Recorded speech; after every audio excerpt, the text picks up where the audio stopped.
Hello, everyone. Happy Wednesday. Welcome to Durrett's Take. There's a lot I want to talk about today. So let's start off with an interesting proposal that was brought up at the end of last week and that the NFL voters are going to vote on this week. So instead of doing an onside kick, they're voting for another option where you would take the ball at the 25-yard line and you would have a 4th and 15 situation. So basically, you have to complete 15 yards in order to get the ball back. In my opinion, a lot of people have mixed feelings about this, but in my opinion, I feel like this is an awesome idea. First of all, for the people who don't want things to change, you have to remember it's not if they vote yes, they're gonna completely do 4th and 15s.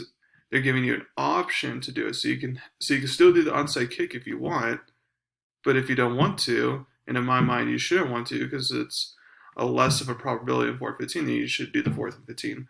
Now, there's some people who say that completing a 4th and 15 would be really easy.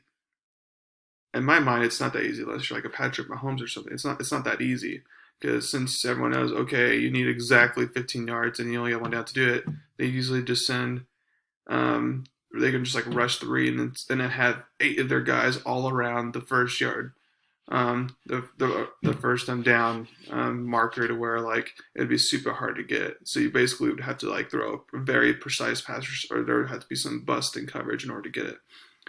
And also, it's a risk. It's not like if you don't get it, oh well. If you don't get it, the other team gets it at their own 25-yard line, which means they're already in field goal range. Unlike the onside kick, to where if you don't recover it, they have to get another first down most likely in order to get into field goal range. But this one, they're already in field goal range, so if let's say you can stop them once and you force them to kick a field goal, where if they're already up by 7, then they make the field goal, and now they're up by 10, the game's definitely over. So there's definitely risks involved. But again, I like having this option because as human beings, we need to have options.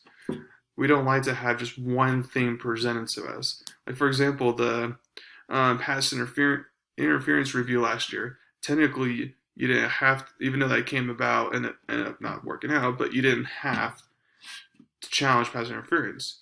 You didn't have to do that. You had the choice to do it. Most coaches chose to do it until they realized it wasn't that good. But again, in my opinion, I'm glad that the NFL owners would be given the coaches a choice on whether to do a 4th 15. I feel like it would be successful. It would be huge. It'll be like a lot of TV fans and fans at the game. They're not going to want to leave their seats because typically, if you realize a team needs an onside kick in order to have a chance to come back, then most people kind of tune out and stop watching, most likely. But if they know, oh, well, they can just complete a 4-15, they're right back in it, then you're going to get more. You're going to get more fans staying tuned to watch. So it's a smart idea by the NFL. Also, one thing to keep in mind is that we already have a rule change as far as kicking goes. Because you remember we used to for the NFL, I mean, extra points were just automatics. Like they were like 99.5 or something percent to make. It was super easy.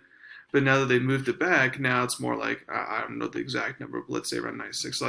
So it's a couple percentage points off, and we've seen more extra points missed, which makes things a little bit more interesting because it's not automatic anymore. So again, the extra points are still not that fun in my opinion, but at least it's more bearable and doable than what it used to be. And I hope college football actually adapts extra point rules to that, like the NFL does. But I'm not sure about that, but we'll see. So moving on, I want to talk about some college football news. So there's been a lot of things going on. So to start off, so the SEC has allowed facilities to reopen, and they're going to reopen on June 8th. The Big 12 has allowed facilities to reopen. They're going to start on June 15th. And then the Big 10 says they're going to be leaving it up to the schools. So far, the ACC and Pac-12 haven't said anything yet, but hopefully they'll follow suit with at least some type of announcement soon. So this is excellent news in my opinion because now we're going to get on the right track to start the season on time. Now you're probably thinking, I thought you wanted to start in the spring. I said, I only wanted to start in the spring if we couldn't have a normal season in the fall. Because if we can have a normal season in the fall or close to it, And of course, I'd rather play in the fall. That way, it's not combined with basketball. We don't have to wait as long for football, and it'll just be fun to have it at this normal time. But that's just like only if we can have things kind of. If there's no fans or no fans, that one doesn't matter for me as much. But it's just like if let's say you can only do conference schedules only, then of course I don't want to play the fall. I'd rather just wait till spring for that. But anyway, so I feel like like I said, I feel like the Pac-12 and ACC will follow suit eventually, and I hope they do. But this is starting to get on the right track, so we'll see things start to open up. More and more governors have started opening up professional sports and collegiate sports more and more. So we're going to start to see a trend, especially since now it's summertime. The virus supposedly doesn't do well with the heat. It doesn't surprise me that things are going to start to reopen now. The only thing that worries me is that if it goes back to like the colder months and the virus starts to take control again, obviously that's not great. But let's hope it doesn't come to that, and I hope this is the right track to where we can be able to start on time and have somewhat of a normal season. Next, so Ohio State said last week that they were going to try to have a strategy to where they could fit about 20 to 25% of their fans in the stands, so that way they can at least have some fans there, and they would still try to apply like social distancing rules and stuff like that. I feel like this is a very interesting take, and I would actually like to see colleges apply this if they can. First of all, that way they don't have to lose out on all ticket sales and revenues. They can at least make some money off of it. Second of all, it's still nice to have fans in the stands, whether it's a lot or little. Like, for example, take the XFL. The XFL had an average of about 20 fans in the stands, and that's how much of an average you'd have with most of the college football places and stadiums. But even though they only had 20,000 fans, and for at least half of them, they're playing in an actual NFL stadium. I mean, even though it wasn't, because an actual NFL stadium, a lot of people, like maybe around like 80 to 100,000 usually typically go, maybe even more because it's NFL versus college. But as a big drop off, be at the road teams in the XFL, like they still had trouble. Like the crowd noise definitely made a factor for them. Or home teams won the road teams during that season before the XFL got canceled. But in my opinion, it can work, and then you just add a really loud noise maker throughout the game to simulate that there's more fans there. Then it can work. I have confidence in that. I mean, if we had no fans, we have no fans. But if we can at least get some fans in the stands, that's great.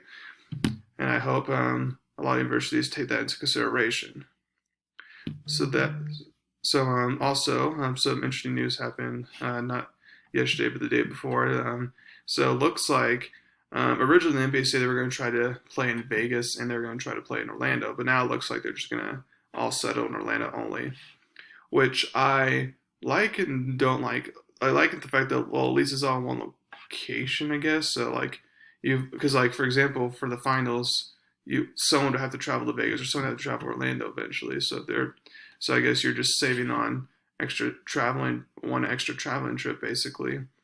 I feel like the fact that there's more people one side versus half and half, I feel like it would be better to have West in Vegas and East versus Orlando, because even though there's no fans there, it's just easier commute wise for like all the teams in the West, all the teams in the East. So again, that's why I feel like it's kind of there's pros and cons to it, but if we can at least get some type of NBA season back, which I heard, they're going to try to aim for the end of July, and that's all that matters. And I hope we're able to do that. And speaking of the NBA, tomorrow I'm going to be talking a lot of basketball, so be prepared for that. Thank you very much for listening to my show today. Remember to leave comment suggestions of what you want me to talk about, and y'all have a great day.